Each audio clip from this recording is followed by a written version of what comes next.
Diabetes बघितलं तर तसा एक सायलेंट आजार आहे. म्हणजे लोकांना कळूनच येत नाही की डायबिटीस झालेला आहे, पण त्यातलं आम्ही जे ऑब्झर्व केलेलं आहे त्यानुसार सगळ्यात पहिलं जे सिम्पटम दिसतं काही जणांमध्ये, डायबिटीस डेव्हलप व्हायला कोणतंही एक कारणीभूत नसतं, तर असे कित्येक कारणं एकत्रितपणे काम करत असतात. कोविडनंतर बघतोय की आपल्या इथे डायबिटीसची एक सुनामीच आली.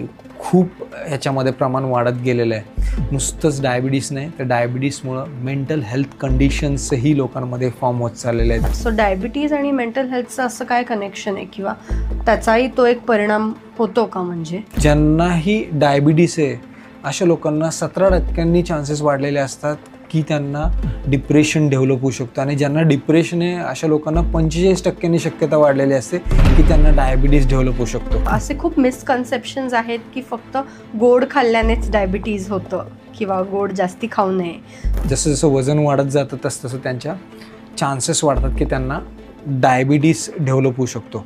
भारतामध्ये सध्या 10 करोडपेक्षा जास्त डायबिटीसचे रुग्ण आहेत आणि 13 करोडपेक्षा जास्त प्री डायबिटीसचे रुग्ण आहेत, आणि ही संख्या पुढच्या 2031 पर्यंत ही दुपटीहून जास्त होण्याची शक्यता आहे. त्याच्यामुळंच भारताला डायबिटीसची जागतिक राजधानी म्हणून घोषित केलेलं आहे ICMRने. My God, this is something shocking. Yes, पूर्ण जगभरात जवळपास 31 कोटींपेक्षा जास्त पेशंट आहेत. माय गॉड.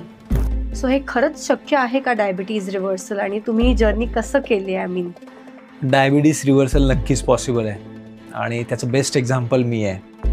मी जवळपास मी सांगितलं तुम्हाला, मी 7 वर्ष डायबिटीसच्या मेडिसिन घेतल्या आणि मागच्या 4 वर्षात एकही डायबिटीसची मेडिसिन घेतलेली नाही आहे. पहिल्या 3 महिन्याच्या आत माझ्या शुगर लेवल ॲब्सोल्युटली नॉर्मल झाल्या, आणि त्याच्या पुढच्या 3 महिन्यामध्ये सगळे मेडिसिन्स माझे बंद झाले. मला 6 टॅबलेट सुरू होते आणि 6च्या 6 टॅबलेट माझ्या पहिल्या 6 महिन्यातच पूर्ण बंद झाल्या.